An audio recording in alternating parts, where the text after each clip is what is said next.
नमस्कार दोस्तों, आशा है कि आप सब लोग बेहतर होंगे। स्वागत है एक बार फिर से आप सभी का SES एकेडमी के यूट्यूब चैनल पर। दोस्तों, मेरा नाम है पंकज शर्मा और इस क्लास में मैं डिस्कस करने वाला हूं आज आप लोगों के साथ MPPSC प्रीलिम्स यूनिट नंबर 6 को लेकर। MPPSC प्रीलिम्स का इकाई नंबर 6 में दोस्तों मध्य प्रदेश और भारत की अर्थव्यवस्था से संबंधित इंपॉर्टेंट टॉपिक दिए हैं। बहुत इंपॉर्टेंट यूनिट है, 10 क्वेश्चन हर यूनिट से आना, इससे भी आएंगे। लेकिन ये यूनिट जो है चुनौतीपूर्ण इसलिए है क्योंकि इसमें पिछले सिलेबस की तुलना में इस बार नए टॉपिक जोड़ दिए हैं। और ये जो नए टॉपिक जोड़े हैं इसको लेकर स्टूडेंट्स में यही समस्या है कि ये टॉपिक हम लोग कहां से कवर करें। क्यों? क्योंकि अभी हाल ही में सिलेबस बदला है। मार्केट में ऐसी कोर्स की किताब भी नहीं है जहां से आप इस पूरे टॉपिक को कवर कर सको। तो हमारी एक बोल सकते पहल है, या हम बोल सकते हैं एक लेक्चर सीरीज हम लोगों ने स्टार्ट की है, जिसके माध्यम से इस नए सिलेबस में जो जो चीजें आपको इजीली अवेलेबल नहीं वो हम यहाँ लेक्चर के माध्यम से आपको अवेलेबल करा रहे हैं। तो निरंतर आप हमारी इस लेक्चर श्रृंखला से जुड़े रहिए। इकोनॉमी का पूरा सिलेबस ऑलमोस्ट हम कवर करने ही वाले हैं दोस्तों, एक दो टॉपिक बचे हुए हैं। जो लोग हमारे लेक्चर सीरीज से हमारे यूट्यूब चैनल पर नए नए जुड़े हैं वो चैनल को सब्सक्राइब कर लीजिए, बेल आइकन पे क्लिक कर दीजिए। जैसे ही हम लोग लेक्चर अपडेट करेंगे तो आपको उसका नोटिफिकेशन मिल जाए दोस्तों। और जितने भी लेक्चर हम लोगों ने किए हैं वो प्लेलिस्ट बनी हुई है, उसमें डले हैं। आप सभी लेक्चर देखिए और उसके आप बेहतर नोट्स प्रिपेयर कीजिए। PDF के लिए आप हमारे व्हाट्सएप चैनल को सब्सक्राइब कर लीजिएगा दोस्तों, ठीक है। तो आज हम शुरू करते हैं इस लेक्चर को। इस लेक्चर में एक और नया टॉपिक है दोस्तों। ये टॉपिक है आपका आत्मनिर्भर मध्य प्रदेश।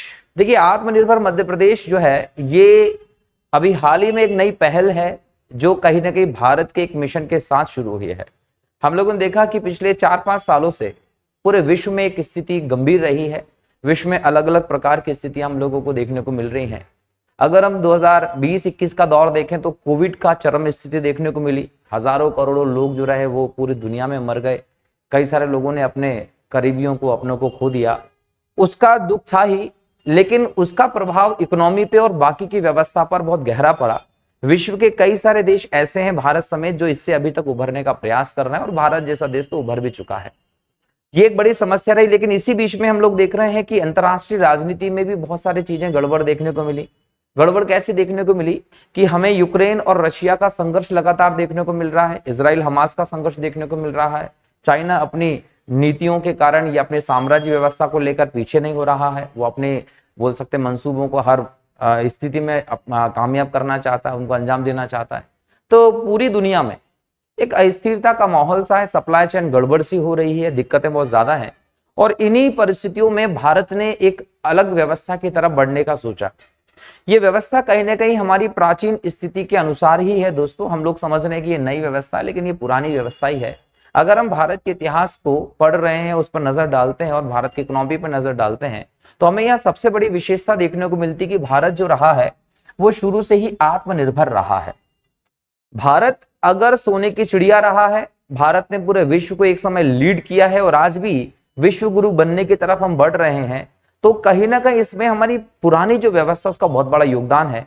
इस संदर्भ में गांधी जी का एक कथन भी हम लोगों को कोट करना चाहिए कि गांधी जी ने कहा था कि असली भारत गांव में है और भारत की समृद्धि जो है वो आत्मनिर्भरता पर निर्भर करती है, वो भी गांव की।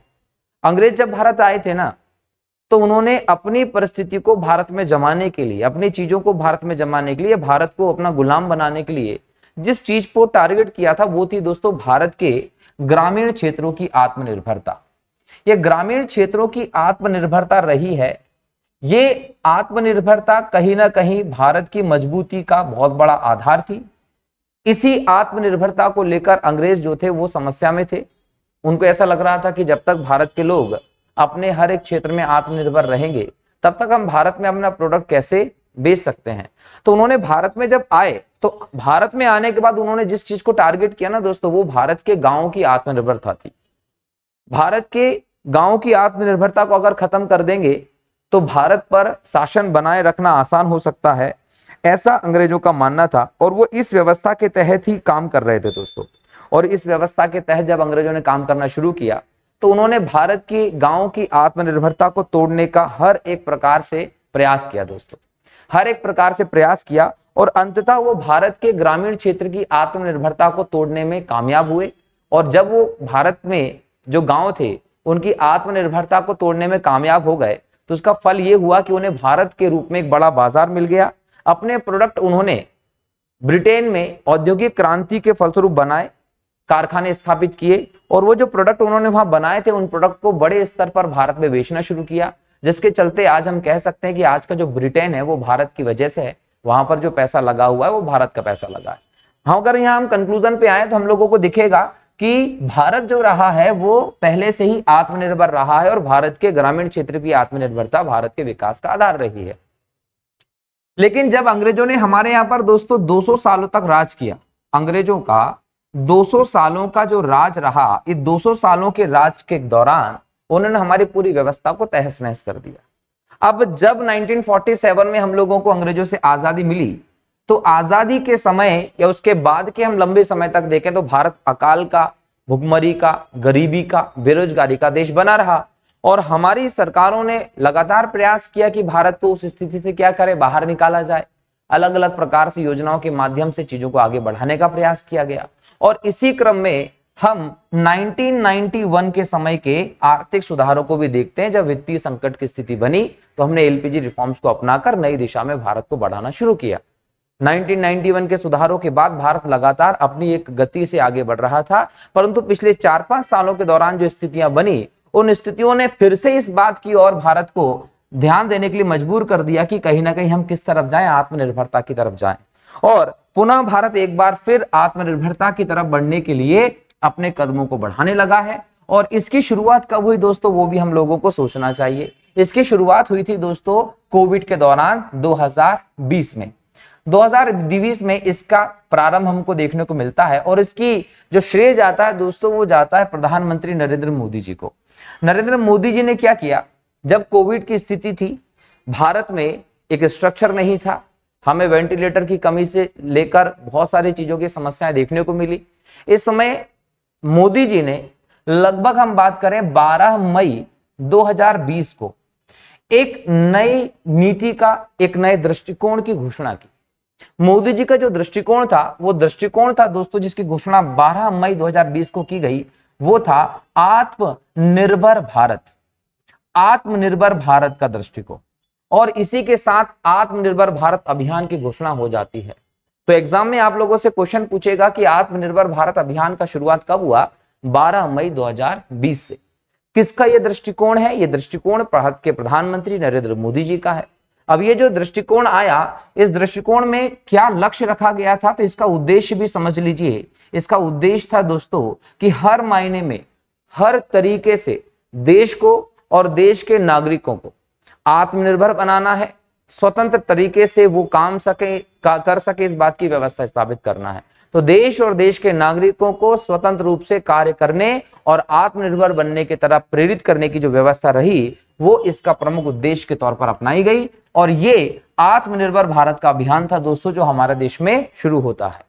एक बार फिर भारत उस पुरानी अवस्था को प्राप्त करना चाहता है कि हम हर एक चीज में आत्मनिर्भर रहें, दूसरे देशों पर हमारा निर्भरता कम हो जाए, ताकि इस प्रकार के जो अंतर्राष्ट्रीय परिस्थितियां और संकट आते हैं उन संकट में भारत की अर्थव्यवस्था या भारतीय लोग प्रभावित ना हो और पूरे विश्व में भारत क्या करे, एक अहम रोल अदा कर सके, जैसा कि कोविड के समय भारत ने किया भी है।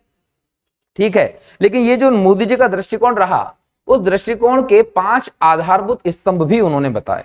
कहा कि भारत आधारभूत स्तंभों को प्राप्त करने के बाद ही, इनको अचीव करने के बाद ही आत्मनिर्भर बन सकता है। जब आप किसी चीज का टारगेट रखते हैं तो उस टारगेट को अचीव करने के आप लोगों को साधन, रास्ता भी खोजना पड़ता है। तो वही मोदी जी ने बताया कि आत्मनिर्भर अगर बनना है तो 5 आधारभूत स्तंभ हैं, जिसमें सबसे पहले बोला अर्थव्यवस्था। बोला अर्थव्यवस्था को एक वृद्धिशील परिवर्तन की तरफ ले जाना है। ठीक है, क्या बोला गया कि वृद्धिशील, ये नहीं, यहां पर गलत लिखा है, यहां पर वृद्धिशील परिवर्तन की तरफ बढ़ना होगा।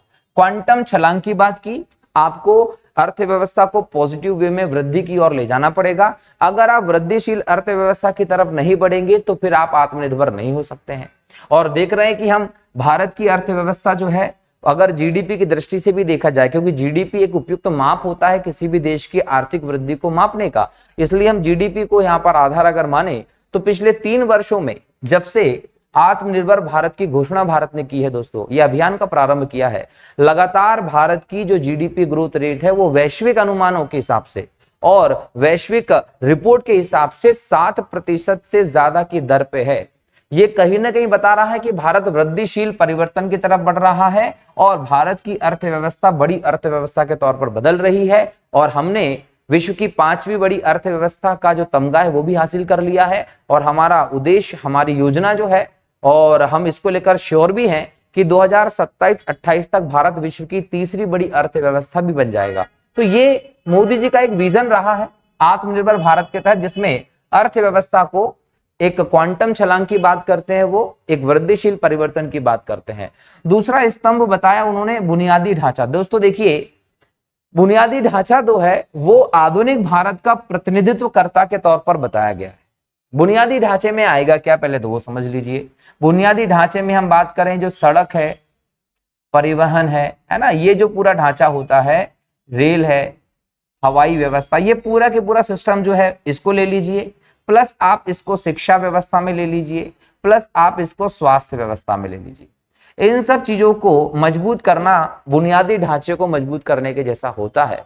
और जब तक किसी भी देश में बुनियादी ढांचा मजबूत नहीं होगा तब तक उसकी आत्मनिर्भरता की स्थिति वो प्राप्त नहीं कर सकता। तो दूसरा आधारभूत स्तंभ क्या बताया, बुनियादी ढांचे का विकास करना। इस क्षेत्र में भारत सरकार ने बुनियादी ढांचे पर विकास के लिए जो खर्च होता है वो बढ़ाया है और लगातार इसमें वृद्धि के चलते हम लोग देख रहे हैं कि देश का जो बेसिक स्ट्रक्चर है वो बेहतर होता जा रहा है। नेक्स्ट हम बात करें प्रणाली। भारत में जो कार्य प्रणाली है, चीजें हैं, वो किस हिसाब से चलेगी, तो कहा कि हमें तकनीकी आधारित होना पड़ेगा, हमें तकनीकी प्रौद्योगिकी संचालित प्रणाली को अपनाना पड़ेगा। जब तक हम तकनीकी रूप से आगे नहीं बढ़ेंगे, प्रौद्योगिकी को अपने साथ एक्सेप्ट नहीं करेंगे, तब तक हम आत्मनिर्भर नहीं बन पाएंगे। ग्रामीण क्षेत्र हो, कृषि का क्षेत्र हो या बड़े बड़े इंडस्ट्रीज हो, हर एक सेक्टर में हमें नवीन प्रौद्योगिकी को अपनाना पड़ेगा। इसके लिए हमें शोध अनुसंधान आदि को कोई बढ़ावा देना पड़ेगा। नेक्स्ट बोला गया कि चौथा आधारभूत स्तंभ है सांख्यिकी। देखिए, हम अगर बात करें तो हमारा देश आज दुनिया का सबसे बड़ा जनसंख्या वाला देश बन चुका है और यह भी कहा जाता है कि भारत की जनसंख्या जो है वो युवा जनसंख्या का प्रतिशत ज्यादा है। और अगर हम युवा जनसंख्या सबसे ज्यादा है तो ये मान लिया जाता है कि भारत बहुत तेजी से विकास करेगा। लेकिन मैं आप लोगों को ये कह सकता हूं कि अगर आपके देश में युवा जनसंख्या बहुत ज्यादा है तो भी आप कोई बहुत भारी पहाड़ नहीं तोड़ देंगे, क्योंकि आपके लिए जरूरी यह है कि युवा जनसंख्या होने से कुछ नहीं होगा। जरूरी यह है कि युवा जनसंख्या जीवंत होना चाहिए। ये युवा जनसंख्या जो है ये कार्यशील हो, प्लस कार्यशील होने के साथ साथ ये कौशल निपुण हो। युवा जनसंख्या हो लेकिन उसके अंदर स्किल नहीं है, क्षमता नहीं है, तो आप उसका क्या ही कर लेंगे।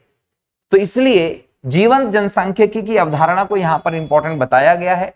कौशल विकास पर ध्यान दिया जा रहा है। और पांचवा है मांग और आपूर्ति की शक्ति का पूर्ण उपयोग करने की बात भी कही गई है।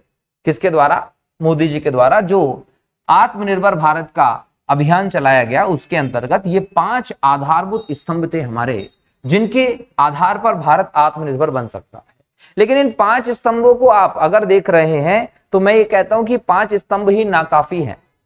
अगर आप इन 5 स्तंभों को हर एक राज्य के विकास के साथ न जोड़ें तो भारत अगर आत्मनिर्भर बनना चाह रहा है तो उसके लिए सबसे पहली जरूरत है दोस्तों कि इसके राज्यों को आत्मनिर्भर किया जाए। जब राज्य आत्मनिर्भर हो जाएंगे तो भारत अपने आप आत्मनिर्भर हो जाएगा।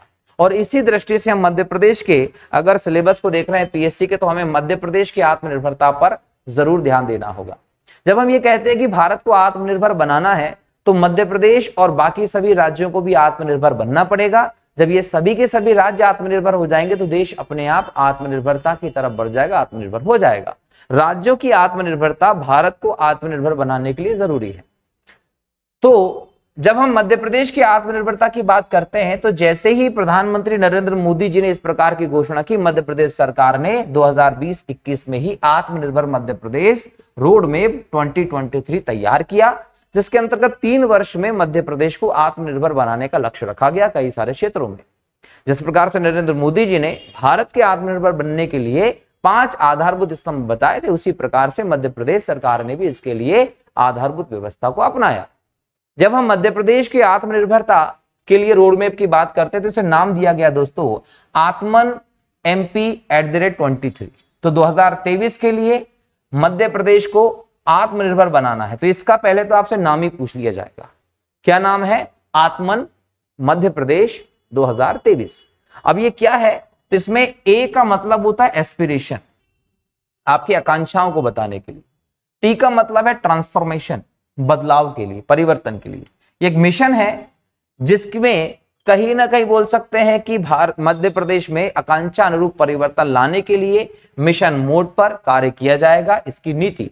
तो ये पूरी की पूरी पॉलिसी हम बोल सकते हैं कि मध्य प्रदेश को आत्मनिर्भर बनाने का रोडमैप है, और इसमें इन 5 शब्दों को बहुत महत्व दिया गया है, याद रखिएगा। इसके माध्यम से मध्य प्रदेश को आत्मनिर्भर बनाना होगा, और इसके लिए सरकार, मध्य प्रदेश की सरकार ने जो काम किया है वो क्या है, इसके कुछ आधारभूत स्तंभ डिसाइड किए हैं। अब मध्य प्रदेश सरकार ने कितने आधारभूत स्तंभ देखे हैं, 4। मध्य प्रदेश ने कहा कि हमें भौतिक अधोसंरचना, जो मध्य प्रदेश का बेसिक स्ट्रक्चर, उस पर काम करना पड़ेगा। मध्य प्रदेश में सुशासन की व्यवस्था, मध्य प्रदेश में स्वास्थ्य एवं शिक्षा, मध्य प्रदेश में अर्थव्यवस्था एवं रोजगार सुनिश्चित करना। मध्य प्रदेश की आत्मनिर्भरता इन 4 आधारभूत स्तंभों पर निर्भर है। इन पर काम करके, इनको अचीव करके, इनकी व्यवस्था स्थापित करके मध्य प्रदेश आत्मनिर्भर बन सकता है, ऐसा मानना है मध्य प्रदेश की सरकार का, जो रोड मैप 2020-21 में अपनाया उसके तहत। अब जब हम इन सब चीजों को देखेंगे तो इनके तहत बहुत काम किया है दोस्तों, और इसके लिए 4-6 उपवर्ग, मतलब हर एक सेक्शन को और 4-6 सेक्शंस में डिवाइड किया गया है, क्या क्या काम करना है। तो हम हमारे सिलेबस में इन्हीं सब चीजों को याद रखेंगे। एग्जाम में आप लोगों से सीधा क्वेश्चन पूछेगा कि मध्य प्रदेश आत्मनिर्भर रोड मैप जो 2023 है, उसमें कौन कौन से 4 आधार स्तंभ हैं, तो ये आप लोगों को ध्यान रखना है। अब हम एक एक करके इसमें देखें कि किस प्रकार से इन क्षेत्रों में विकास किया जाए और मध्य प्रदेश को आत्मनिर्भर बनाने की तरफ ले जाया जा रहा है। तो यहाँ देखिए, भौतिक अधोसंरचना की हम लोग बात करेंगे, बेसिक स्ट्रक्चर की। जब हम बेसिक स्ट्रक्चर की बात करते हैं दोस्तों, तो यहाँ ध्यान रखना है कि मध्य प्रदेश एक समय ऐसा था जब बीमारू स्टेट हुआ करता था। मध्य प्रदेश सरकार की स्कीम, विकास की योजनाएं ऐसी रही जिसके चलते आज मध्य प्रदेश विकसित राज्य बनने की कगार पर है। बहुत तेजी से मध्य प्रदेश का विकास हुआ। अब यहाँ इसके लिए कुछ पहल निर्धारित की गई। अगर हम देखें तो मध्य प्रदेश में कृषि भंडारण की दृष्टि से, खाद्य प्रसंस्करण की दृष्टि से, स्टार्टअप, नकदी रहित लेन देन, प्रत्यक्ष लाभ अंतरण, ई गवर्नेंस, ये ऐसे सेक्टर हैं जिनको हम लोगों को देखना है भौतिक अधोसंरचना के अंतर्गत। और यहाँ भौतिक अधोसंरचना में सड़क को लेकर, यात्रा पर्यटन को लेकर, नगरीय विकास और आवास को लेकर, जल, ऊर्जा, परिवहन एवं लॉजिस्टिक्स, इसको मध्य प्रदेश सरकार ने इंपॉर्टेंस दिया। बोले इन क्षेत्रों पर हम लोगों को पहल करने की जरूरत है, काम करने की जरूरत है, और इसका विकास करने से हमारा अधोसंरचना आ जाएगा। तो एग्जाम में क्वेश्चन पूछेगा कि भौतिक अधोसंरचना में मध्य प्रदेश आत्मनिर्भर रोडमैप 2023 के अंतर्गत कौन कौन से चीजें शामिल हैं। ये 6 चीजों को इसमें शामिल किया गया है। अगर हम इसके लिए यहाँ देखें कि क्या क्या काम है, तो सबसे पहले चल रहा है दोस्तों मिशन निर्माण। मध्य प्रदेश सरकार ने भौतिक अधोसंरचना के विकास के लिए शुरू किया है मिशन निर्माण। ये मिशन निर्माण जो शुरू किया गया है, इसके अंतर्गत 2441 किलोमीटर की सड़कें, 65 पुलों और 105 रेलवे ओवर ब्रिज के निर्माण का टारगेट रखा था 3 साल के लिए, आत्मनिर्भरता का जो लक्ष्य था। इसके अलावा सिंचाई का रकबा बढ़ाने का लक्ष्य रखा, जिसमें 164 नई सिंचाई परियोजनाएं प्रस्तावित थी।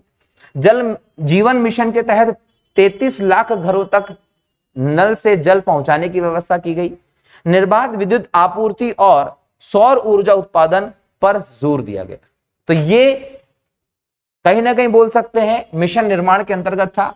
अभी आप प्री करेंगे तो उसमें ये पूछा जा सकता है मिशन निर्माण को लेकर, मेंस करेंगे तो मेंस में आपसे सीधे सीधे यहां से क्वेश्चन पूछा जा सकता है। अब ये तो मिशन निर्माण रहा। इसके बाद इन्होंने क्या काम किया, मिशन ग्रामोदय, ग्रामीण क्षेत्र पर ध्यान दिया। ग्रामीण क्षेत्र में जो आबादी है उसकी आमदनी बढ़ाने पर स्वयं सहायता समूहों को प्रोत्साहन देने की बात की गई। स्वच्छ भारत मिशन हो, प्रधानमंत्री आवास योजना हो, मनरेगा पर फोकस किया गया। और हम लोगों ने जब मध्य प्रदेश का आर्थिक सर्वेक्षण देखा था, उसमें हमको इस पूरे क्षेत्र में कहीं ना कहीं पॉजिटिव व्यवस्था देखने को मिली थी कि वृद्धि हुई है। तीसरा रखा मिशन नगरोदय। मिशन नगरोदय के अंतर्गत दोस्तों स्मार्ट सिटी, स्वच्छ भारत मिशन हो और नागरिकों को बेहतर सुविधा देने का लक्ष्य यहां पर रखा गया है। इसके बाद हम अगले इसमें देखें तो मध्य प्रदेश सरकार ने कई सारे कदम इसके लिए उठाए। सड़क अधोसंरचना के लिए मध्य प्रदेश सरकार ने फ्लैगशिप परियोजनाओं का फास्ट ट्रैक विकास की बात की गई। जैसे हम लोग चंबल एक्सप्रेसवे की बात कर लें, या इस प्रकार के जो एक्सप्रेसवे हैं, इन सभी एक्सप्रेसवे को लेकर कहा गया है कि फास्ट ट्रैक विकास होना चाहिए।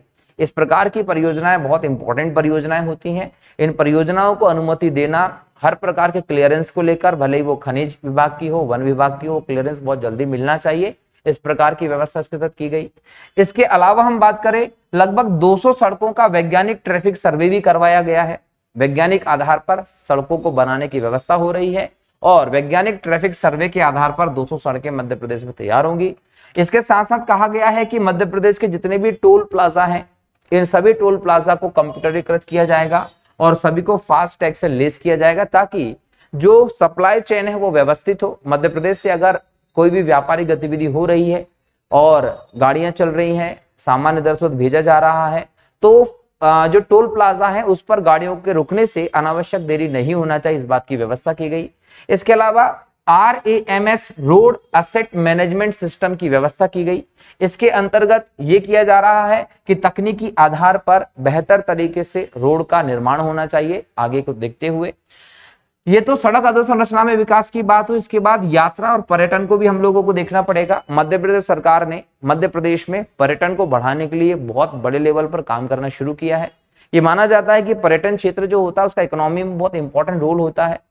कई देशों की, जैसे मालदीव जैसे देश है, उनकी तो इकोनॉमी का आधार ही पर्यटन ही है। और भारत में हम लक्षद्वीप की बात कर लें, अंडमान निकोबार क्षेत्र की बात कर लें, ऐसे क्षेत्र हैं जहां पर्यटन एक मुख्य व्यवसाय के तौर पर दिखाई पड़ता है ना। तो अगर यहाँ पर पर्यटन इंपॉर्टेंट है तो इस पर्यटन को बढ़ाने के लिए हमारे मध्य प्रदेश में भी काम किया गया है। जब हम मध्य प्रदेश को देखते हैं दोस्तों, तो हमें मध्य प्रदेश में 2 ज्योतिर्लिंग मिलते हैं, 3 विश्व धरोहर सूची के स्थल मिलते हैं जो विरासत सूची में शामिल किए गए हैं। मध्य प्रदेश में 12 राष्ट्रीय उद्यान है, लगभग 7 टाइगर रिजर्व देखने को मिलते हैं, 8वां तैयार हो रहा है। अब मध्य प्रदेश में इन सभी चीजों को अगर देखा जाए तो पर्यटन की दृष्टि से अपार संभावना है, और अगर पर्यटन की दृष्टि से अपार संभावना, इनका विकास कर लिया जाए, इनका यूज कर लिया जाए, तो हमारी इकोनॉमी में बहुत बड़ा योगदान हो सकता है। तो मध्य प्रदेश सरकार पहले से इस पर काम कर रही है और आत्मनिर्भर बनने की तरफ जो अभियान शुरू किया गया उसमें मध्य प्रदेश में बफर में सफर मुहिम को चलाया। ये बफर में सफर मुहिम क्यों चालू की गई है? तो बफर में सफर मुहिम इसलिए चालू की गई है ताकि मानसून के काल में भी पर्यटन को बढ़ावा मिल सके। तो जो बफर क्षेत्र होते हैं जंगलों में जब जाते हैं, तो वैसे क्षेत्र में आप लोगों को मानसून के समय में पर्यटन को बढ़ावा देने की व्यवस्था हो रही है। इसके अलावा मध्य प्रदेश में 2 नए बफर जोन बनाने की बात हो रही है। वो अमरकंटक क्षेत्र जो है इस पूरे क्षेत्र में डेवलप किए जा सकते हैं, मंडला के क्षेत्र में डेवलप किए जा सकते हैं। इसके अलावा धार्मिक सर्किट जो है हमारे यहाँ पर, उनको भी डेवलप किया जा रहा है, जिसमें हम बोल सकते हैं कि रामायण सर्किट हुआ, अमरकंटक सर्किट हुआ। इसके तहत जैसे भी हमारे धार्मिक स्थान है उन सभी स्थानों को एक लिंक किया जा रहा है आपस में, ताकि कोई व्यक्ति एक साथ पूरे टूर बनाकर पूरे स्थानों को घूम सके। तो इन सभी चीजों से पर्यटन को मध्य प्रदेश में बढ़ावा मिलेगा। तो ये मध्य प्रदेश सरकार की इंपॉर्टेंट पहल है। ठीक है, इसके बाद हम बात करें दोस्तों, तो नगरीय विकास एवं आवास पर भी काम हो रहा है। मध्य प्रदेश सरकार ने दीनदयाल रसोई योजना जो है इसके 100 केंद्र स्थापित करने की लक्ष्य रखा था। इसके अलावा दीनदयाल अंत्योदय योजना जो है इसका सभी शहरों तक विस्तार करने की व्यवस्था है। 10 लाख से अधिक आबादी वाले शहरों में इलेक्ट्रिक वाहन अधोसंरचना का विकास करना हुआ। अब इलेक्ट्रिक वाहन अधोसंरचना से क्या मतलब है? चार्जिंग स्टेशंस आदि की व्यवस्था स्थापित की जाए, जिससे कि इलेक्ट्रिक वाहनों को बढ़ावा मिले और पर्यावरण हितैषी कहीं ना कहीं यहाँ पर व्यवस्था स्थापित हो पाए, प्रदूषण को कमी हो। इसके अलावा 10 लाख से अधिक आबादी वाले जो शहर है, यहाँ 5% तक वायु की गुणवत्ता में कमी की जाएगी, ये भी याद रखिएगा। मतलब हम बोल सकते हैं कि वायु की गुणवत्ता में सुधार का प्रयास होगा। जो वायु की गुणवत्ता खराब हुई है उसमें 5% तक कमी करके सुधार की व्यवस्था की गई है। इसके अलावा ये कहा गया है कि जितनी भी नागरिक सेवाएं मध्य प्रदेश में होती हैं उनको ऑनलाइन करेंगे। इंदौर और भोपाल में मिलाकर लगभग 64 किलोमीटर के आसपास की मेट्रो व्यवस्था भी लेकर आ रहा है, मेट्रो ट्रेन की। तो ये नगरीय और विकास आवास की व्यवस्था रही। इसके बाद हम बात करें दोस्तों, तो जल के क्षेत्र में भी काम हुआ है। जल प्रबंधन सूचकांक जो रहा है नीति आयोग का, इसमें मध्य प्रदेश तीसरे स्थान पर आया है। इसके अलावा हम बात करें 2024 तक मध्य प्रदेश के 100% ग्रामीण घरों को पेयजल उपलब्ध कराने का भी यहाँ पर लक्ष्य है। ये सितंबर 2024 तक का लक्ष्य है। इसके अलावा परिवहन एवं लॉजिस्टिक्स की अगर हम बात करते हैं तो मध्य प्रदेश को राष्ट्र का, भारत का हम बोल सकते हैं भंडार और लॉजिस्टिक हब बनाने की तरफ आगे बढ़ाया जा रहा है। ये किया जा रहा है कि मल्टी मॉडल लॉजिस्टिक्स पार्क बनाए जाएंगे और इन पार्क के माध्यम से मध्य प्रदेश को पूरी तरीके से परिवहन और लॉजिस्टिक्स के क्षेत्र में बोल सकते हैं कि आत्मनिर्भर बनाने का प्रयास है, हब बनाने का प्रयास है। नेक्स्ट देखिए दोस्तों, तो अगला स्तंभ है आपका सुशासन। सुशासन के बारे में मैंने अलग से एक टॉपिक भी किया हुआ, उसमें हम लोगों ने इस पर डिटेल में डिस्कशन किया है। आर्थिक सर्वेक्षण वाला जो टॉपिक हम लोगों ने देखा है मध्य प्रदेश के, उसको भी हम लोगों ने वहां सुशासन को डिटेल में देखा। अब यहाँ सुशासन के अंतर्गत किन किन चीजों को ध्यान दिया जा रहा है, तो सुशासन के अंतर्गत लोक सेवाओं का प्रदाय, ई गवर्नेंस, इमर्जिंग टेक्नोलॉजी पर, इसके बाद पारदर्शिता, जवाबदेहिता, सार्वजनिक भागीदारी, सरकारी खरीद पर, इसके अलावा विनियमों का अद्यतन करना, सरलीकरण करना, अधिनियम, नियम, दिशा निर्देश को लेकर, और शिकायत निवारण एवं मानव संसाधन प्रबंधन।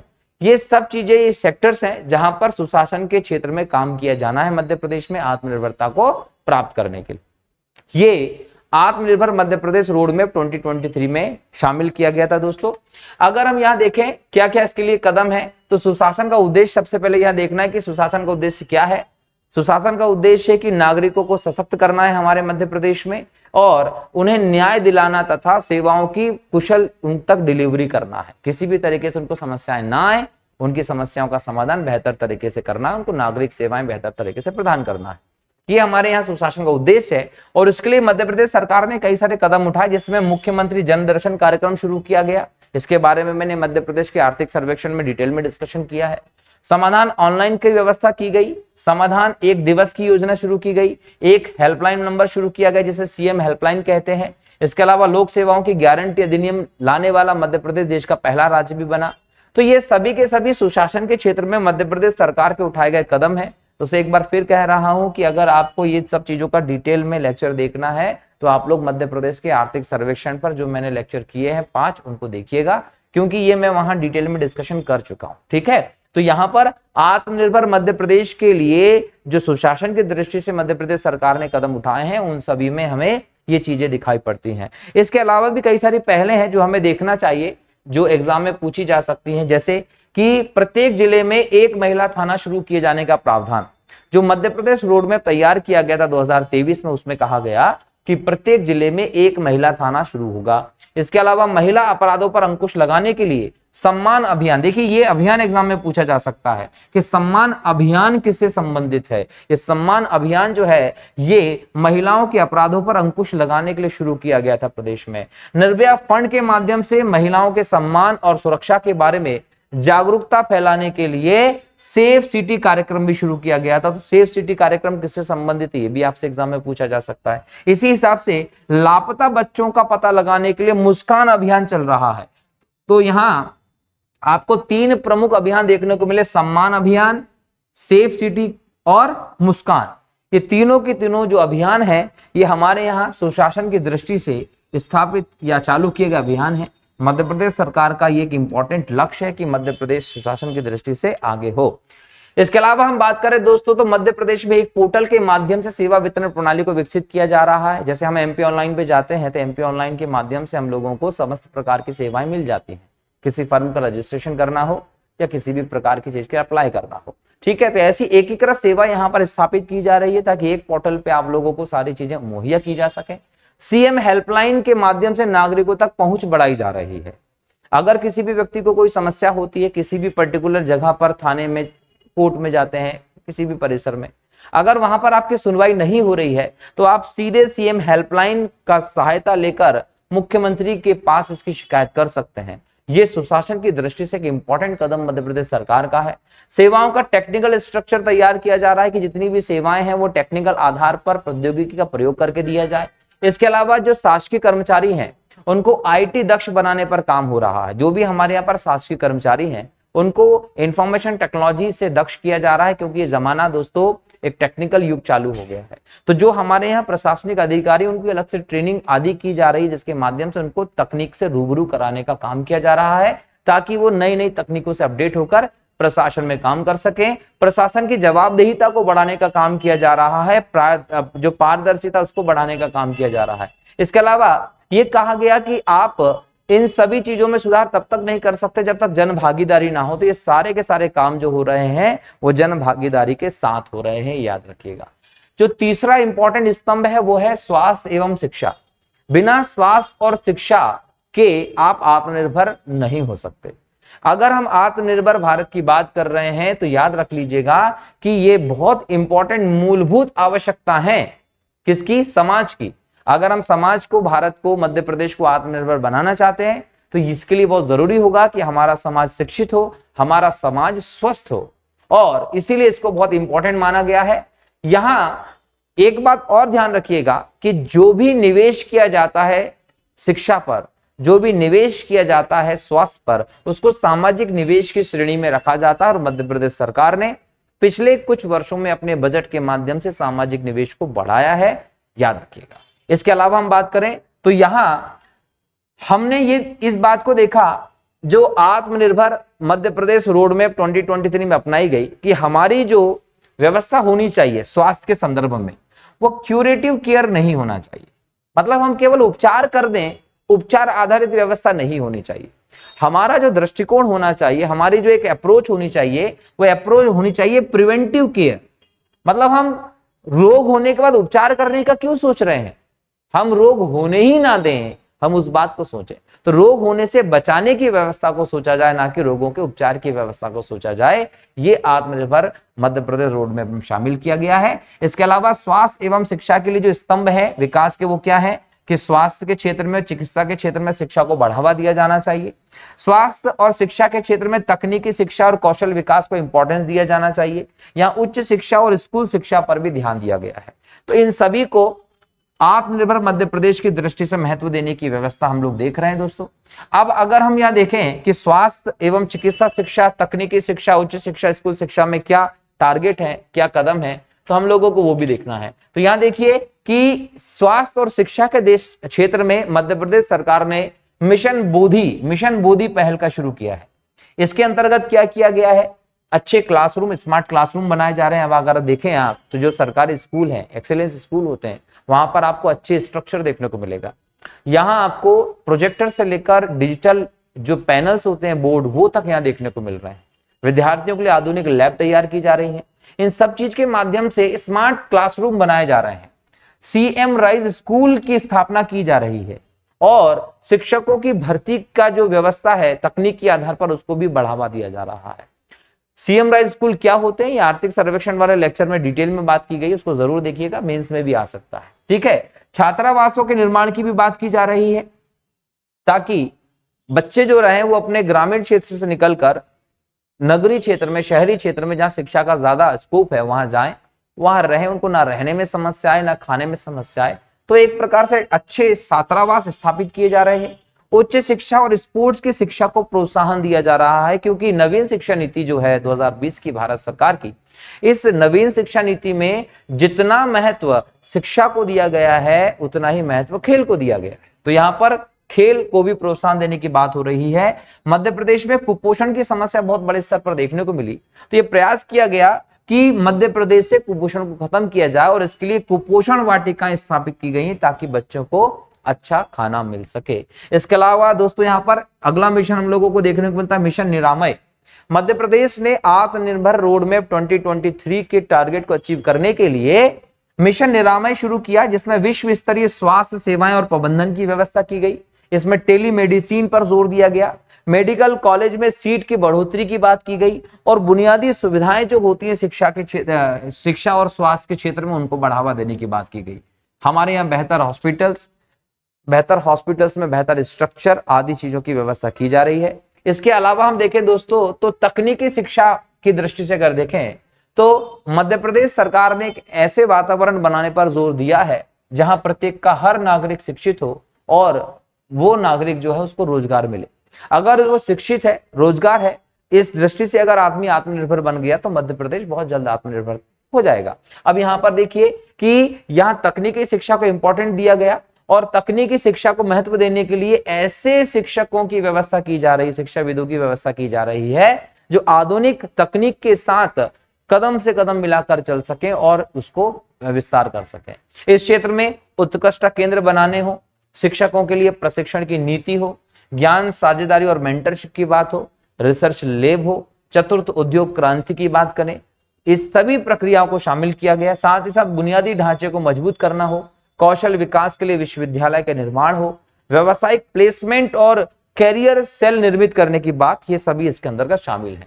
इसके बाद जब हम बात करते हैं उच्च शिक्षा की, उच्च शिक्षा के लिए बुनियादी ढांचे का सुदृढ़ीकरण किया जा रहा है, बेहतर से बेहतर कॉलेजेस शिक्षा पद्धति को स्थापित करने पर ध्यान दिया जा रहा है, उच्च शिक्षा केंद्रों की पहुंच को बढ़ाया जा रहा है, नए दूरस्थ शिक्षा केंद्रों की स्थापना हो, गुणवत्ता को बढ़ाना हो, उद्यमिता का विकास हो, या मध्य प्रदेश नॉलेज कॉर्पोरेशन की स्थापना हो, ये उच्च शिक्षा की तरफ की गई पहले है।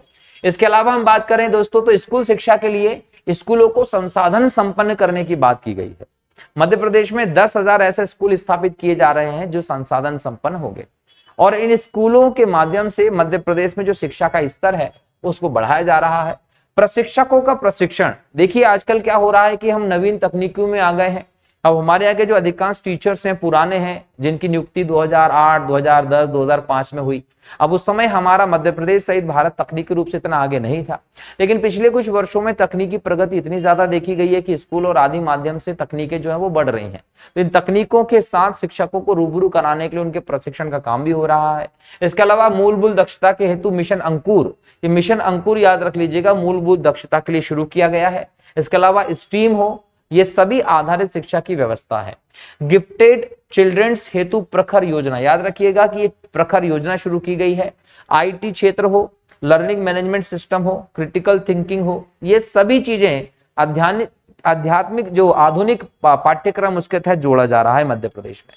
इसके बाद हम बात करें और प्रमुख कदम क्या है, तो भारत में आयुष्मान भारत योजना, मध्य प्रदेश जो है भारत में जो आयुष्मान भारत योजना शुरू हुई है उसको पूरे मध्य प्रदेश में विस्तृत करने की तरफ बढ़ रहा है। तो क्या बोला गया कि आयुष्मान भारत योजना का सभी जिलों में विस्तार किया जाएगा और इसके जो नामांकन है वो 25% तक वृद्धि करना है। मध्य प्रदेश का स्वास्थ्य बजट जो अभी 4.8% था, उस समय जब 2020-21 की बात की जा रही थी, इसको 8% तक बढ़ाने की बात थी। 262 आयुष हेल्थ एवं वेलनेस केंद्र स्थापित करने का टारगेट था। 5 वर्ष से कम उम्र के बच्चों को जो 55 लाख के आसपास को प्रतिवर्ष पूर्ण टीकाकरण की व्यवस्था था। टीबी उन्मूलन के लिए कदम उठाना हो। इंदौर व भोपाल में आयुष सुपर स्पेशलिस्ट अस्पताल बनाने की बात हो। आयुर्वेदिक और यूनानी औषधालयों का बेहतरकरण उन्नयन करना हो। प्रतिभाशाली बच्चों की प्रतिभा निखारने के लिए प्रखर योजना को शुरू करना हो। ये सभी के सभी प्रमुख कदम हमें देखने को मिल रहे हैं जो मध्य प्रदेश सरकार ने उठाए हैं। इसके अलावा इंजीनियरिंग और प्रौद्योगिकी पाठ्यक्रम में छात्राओं लड़कियों को जो उनका अनुपात अभी बहुत कम, उसको 35% से ज्यादा करना हो। मध्य प्रदेश में आईटीआई चले हम अभियान, ये आईटीआई चले हम अभियान क्यों, इस तरफ लोगों का ध्यान आकर्षित करने के लिए, इस तरफ लोगों को प्रेरित करने के लिए चलाया गया, ये भी ध्यान रखिएगा। इसके अलावा सितंबर 2024 तक 10,000 संसाधन संपन्न स्कूल की स्थापना का भी लक्ष्य है। ये इस तरफ लक्ष्य हमें देखने को मिले। और चौथा जो हमारा आधारभूत स्तंभ देखने को मिलता है आत्मनिर्भर मध्य प्रदेश में दोस्तों, वो है अर्थव्यवस्था एवं रोजगार। अगर हम मध्य प्रदेश की बात करें दोस्तों तो मध्य प्रदेश कृषि प्रधान राज्य रहा है और मध्य प्रदेश में कृषि का विकास हमें जो पिछले कुछ वर्षों में देखने को मिला है उसका प्रतिफल हमें ये देखने को मिलता है कि लगातार 7 बार मध्य प्रदेश कृषि कर्मण पुरस्कार जीता है। कृषि कर्मण पुरस्कार जो 2011-12 के समय से चला आ रहा है, इस पुरस्कार का महत्व यह है कि राज्यों को अधिक से अधिक उत्पादन बढ़ाने के लिए प्रोत्साहन करने का ये रहा और मध्य प्रदेश इसमें बहुत बड़ा काम किया है। 7 बार लगातार कृषि कर्मण पुरस्कार जीता है। इसके अलावा हम बात करें निवेश को आकर्षित करने के लिए भी मध्य प्रदेश सरकार ने ठोस कदम उठाया, जिसके अंतर्गत हम देख रहे हैं कि 30 दिवस में जो भी प्रोजेक्ट आ रहा है उसको सभी प्रकार का मंजूरी देने के लिए सिंगल विंडो सिस्टम बनाया जा रहा है और तकनीकी रूप से ये मंजूरी दी जाएगी। राज्य के व्यवसाय सुधार कार्य योजना लाई जा रही है, जिसमें अगर हम देखें तो जो राज्य व्यवसाय सुधार कार्य योजना होती है 2019 में जब इसकी रैंकिंग आई थी तो उसके अनुसार ईज ऑफ डूइंग बिजनेस में मध्य प्रदेश 4थे स्थान पर था। ये सीधे सीधे फैक्ट एग्जाम में पूछा जा सकता है। अर्थव्यवस्था एवं रोजगार के क्षेत्र में मध्य प्रदेश में कृषि एवं संबंधित सेक्टर को लिया गया है, उद्योग एवं कौशल विकास को लिया गया है, प्राकृतिक संसाधनों को और व्यापार एवं वाणिज्य को लिया गया है कि अगर हम इसमें सुधार करना चाहते हैं तो हम इन सभी क्षेत्रों का सुधार कर दें तो हमें उद्योग इन सभी सुधारों के माध्यम से अर्थव्यवस्था में रोजगार में कहीं ना कहीं बोल सकते हैं कि आत्मनिर्भर बनने में काम मिलेगा। और अगर अर्थव्यवस्था रोजगार में सुधार करना है तो मध्य प्रदेश सरकार ने इसके लिए 5 प्रमुख मंत्र डिसाइड किए हैं। ये 5 प्रमुख मंत्र जो है उसमें आत्मनिर्भर मध्य प्रदेश अभियान बराबर सीपीआर, मतलब आत्मनिर्भर मध्य प्रदेश में सीपीआर की व्यवस्था कर दी जाए तो हम जो अर्थव्यवस्था है, हमारा जो रोजगार है, उसमें हम आत्मनिर्भर हो जाएंगे। अब यहाँ सीपीआर का मतलब क्या है, तो याद रख लीजिएगा कि सीपीआर में सी का मतलब ग्लोबल कॉम्पिटिटिवनेस है, मतलब वैश्विक प्रतिस्पर्धा की व्यवस्था पर जाना है। हमारे प्रोडक्ट को, हमारी चीजों को हमको इस लेवल पे ले जाना है तकनीकी प्रयोग के माध्यम से कि वैश्विक प्रतिस्पर्धा में वो अव्वल आ जाए। इसके अलावा सस्टेनेबिलिटी की मतलब संवहनीयता की बात की गई है कि लगातार प्रयोग में इस प्रकार की व्यवस्था हो। इसके अलावा रेजिलियंस की बात की गई है, मतलब लचीलापन भी हमारी व्यवस्था में होना चाहिए। तो ये 3 इंपॉर्टेंट शब्द हैं सीपीआर, जिसको मध्य प्रदेश की अर्थव्यवस्था रोजगार के क्षेत्र में आत्मनिर्भरता के लिए इंपॉर्टेंट बनाया है। यहाँ सीपीआर दोस्तों क्या है, हम इसको बोल सकते हैं कि हम अपना भाग्य खुद बनाएं, इस प्रकार की व्यवस्था स्थापित की गई है। और इसके अलावा हमें मध्य प्रदेश में अर्थव्यवस्था को, रोजगार की स्थिति को बढ़ाने के लिए सबके लिए पढ़ाई और सबके लिए कमाई की व्यवस्था, एक जिला एक पहचान की व्यवस्था, स्थानीय के लिए मुखर मतलब बोल सकते हैं ना वोकल फॉर लोकल, ये वोकल फॉर लोकल की व्यवस्था को बढ़ाने के लिए इसको इंपॉर्टेंस दिया गया है। और कृषि में रोजगार से कृषि के इर्द गिर्द रोजगार की तरफ बढ़ने की बात की गई है। हम ये ना सोचें कि हमारे यहाँ रोजगार कृषि में है, कृषि के इर्द गिर्द हमारे पास रोजगार की व्यवस्था हो, इस प्रकार की व्यवस्था की तरफ बढ़ने का टारगेट यहाँ रखा गया है ताकि मध्य प्रदेश अर्थव्यवस्था और रोजगार की दृष्टि में क्या हो, आत्मनिर्भर हो। अब इस क्षेत्र में हम देखें तो मिशन अर्थ शुरू किया गया है। मिशन अर्थ में क्या किया गया है कि कृषि उत्पादकता और किसानों को उचित मूल्य दिलाने पर फोकस होगा। मध्य प्रदेश अगर देखा जाए तो कृषि क्षेत्र को हम कितना और बढ़ा सकते हैं, जो बंजर भूमि है, जो बेकार पड़ी भूमि, उस पर कृषि को हम काम करना शुरू कर दें तो वो बढ़ सकता है। वरना तो ये हो रहा है कि लगातार कृषि क्षेत्र कम हो रहा है क्योंकि जनसंख्या बढ़ रही, डेवलपमेंट के कारण कृषि क्षेत्रों को कॉलोनी में बदला जा रहा है, जो एक नकारात्मक प्रवृत्ति है। अब यहाँ पर आप उत्पादन कैसे बढ़ाएंगे, तो मध्य प्रदेश सरकार का जोर है कि जैविक आधार पर, ऑर्गेनिक तौर पर चीजों का प्रयोग करे और पर्यावरण को बिना कोई नुकसान पहुंचाए पर्यावरण हितैषी तकनीक के आधार पर तरीके से मध्य प्रदेश में कृषि की उत्पादकता को बढ़ावा जाए। और ये बढ़ावा हुआ भी है दोस्तों, क्योंकि हमें मध्य प्रदेश में गेहूं और चावल के क्षेत्र में आशातीत वृद्धि देखने को मिली है। मध्य प्रदेश गेहूं का निर्यातक के तौर पर उभरा है बहुत बड़े। अब यहां हम देखें तो ये दूसरी बात है कि किसानों को उनकी फसल का उचित मूल्य दिलाने की बात की गई, एमएसपी को और समृद्ध करने की तरफ देखा जा रहा है। मुख्यमंत्री फसल उपार्जन सहायता योजना शुरू की गई है ताकि एमएसपी पर खरीद को बढ़ाया जाए, किसानों को उसके अच्छे दाम मिल सके। उद्योगों में निवेश को बढ़ावा देने के लिए एक माहौल शुरू किया जा रहा है, जिसके लिए इन्वेस्टर समिट जैसा हमारे आयोजन भी होता है और सिंगल विंडो के माध्यम से सभी चीज की जो अप्रूवल है वो दिए जा रहे हैं ताकि लोगों को ये लगे कि मध्य प्रदेश में व्यापार व्यवसाय चलाना आसान है, तो ज्यादा से ज्यादा लोग आके यहाँ निवेश कर सकें। इसके अलावा start your business in 30 days ये कार्यक्रम शुरू किया गया है ताकि जल्दी अप्रूवल दें और लोग यहाँ व्यापार खोल सकें। सबसे बड़ा जो काम किया गया है वो एक जिला एक उत्पाद और गौ वंश संवर्धन पर जोर देना किया गया है। गौ वंश संवर्धन के माध्यम से कृषि क्षेत्र में, पशुपालन के क्षेत्र में एक बदलाव लाने का प्रयास है। और दूसरी तरफ एक जिला एक उत्पाद, जिसको हम अगले लेक्चर में दोस्तों डिटेल में डिस्कशन करने वाले, एक बहुत महत्वपूर्ण ये योजना है। यूपी से शुरू हुई थी, भारत सरकार ने इसको अपनाया और पूरे देश में इसको लागू करने की व्यवस्था की और मध्य प्रदेश ने भी इसके लिए बहुत सारे काम किए। मध्य प्रदेश के सभी जिलों के अलग अलग उत्पाद हैं दोस्तों, तो ये एग्जाम में सीधे सीधे क्वेश्चन आने वाला ही है। हम इस पर डिटेल में डिस्कशन करेंगे अगले लेक्चर में। लेकिन अभी मिशन दक्ष को देखें, वोकल फॉर लोकल का आह्वान किया गया है कि आप अपने देश की, अपने क्षेत्रीय स्तर की जो प्रोडक्ट्स हैं उसको खरीदिए और उनको अंतरराष्ट्रीय पहचान मिले, इस प्रकार की व्यवस्था हो। मेगा आईटीआई और ग्लोबल स्किल पार्क से कौशल विकास और रोजगार पर फोकस किया जा रहा है, ये भी याद रखिएगा। इसके अलावा हम बात करें दोस्तों तो मिशन स्वावलंबन चलाया गया है। मिशन स्वावलंबन के माध्यम से मध्य प्रदेश में स्वरोजगार के अवसर देने के लिए मुख्यमंत्री स्वरोजगार योजना प्रस्तावित की गई है, जिसके अंतर्गत 112 करोड़ रुपए का प्रावधान प्रस्तावित है। छोटे छोटे स्तर पर लोगों को लोन दिए जा रहे हैं कम ब्याज दरों पर, जिससे वो अपना एक स्टार्टअप तैयार करके स्वरोजगार की व्यवस्था की तरफ आगे बढ़ रहे हैं। इसके बाद हम देखें तो इस क्षेत्र में कई कदम भी हैं दोस्तों जो उठाए गए हैं। जैसे हम बोल सकते हैं कि कदम उठाए गए हैं, और कदम उठाए गए हैं तो किस चीज को लेकर उठाए गए हैं, हमारे मध्य प्रदेश में क्या क्षमता है उसको देखते हुए। तो मध्य प्रदेश में अगर इस क्षेत्र में क्या क्षमता है, तो याद रखिएगा उद्योगों की स्थापना के लिए बहुत बढ़िया भूमि उपलब्ध है हमारे मध्य प्रदेश में। नर्मदा जल की उपलब्धता है जिससे आपके उद्योगों को पर्याप्त जल मिल सकता है। विद्युत अधिशेष है, विद्युत की अच्छी व्यवस्था है ताकि उद्योगों की स्थापना में ऊर्जा की स्थिति बेहतर रहे। लगभग नगण्य श्रम अशांति घटनाएं, मतलब यहाँ हम लोगों को श्रम अवेलेबल है और श्रम में किसी भी प्रकार की हम लोगों को ऐसी व्यवस्था देखने को नहीं मिलती कि बार बार विद्रोह होते रहे, आंदोलन होते हों। प्रख्यात कौशल संस्थाओं की उपस्थिति, मध्य प्रदेश में युवाओं को कौशल विकसित करने के लिए अच्छे संस्थान भी हैं, ये भी है।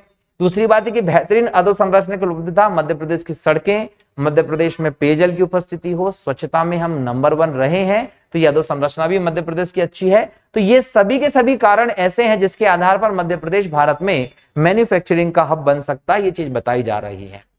इसके अलावा इन संभावनाओं का जो प्रयोग है दोस्तों, इसको औद्योगिक क्षेत्र में भी देखें कि अगर कोई व्यक्ति हमारे यहाँ निवेश करे तो औद्योगिक क्षेत्र में हमारे क्या संभावना है। तो ऑटो सेक्टर हो, खाद्य प्रसंस्करण हो, कपड़ा उद्योग हो, रक्षा क्षेत्र हो, लॉजिस्टिक्स और भंडार हो, पर्यटन, इन सभी प्रदेशों में मध्य प्रदेश में अपार संभावनाएं हैं।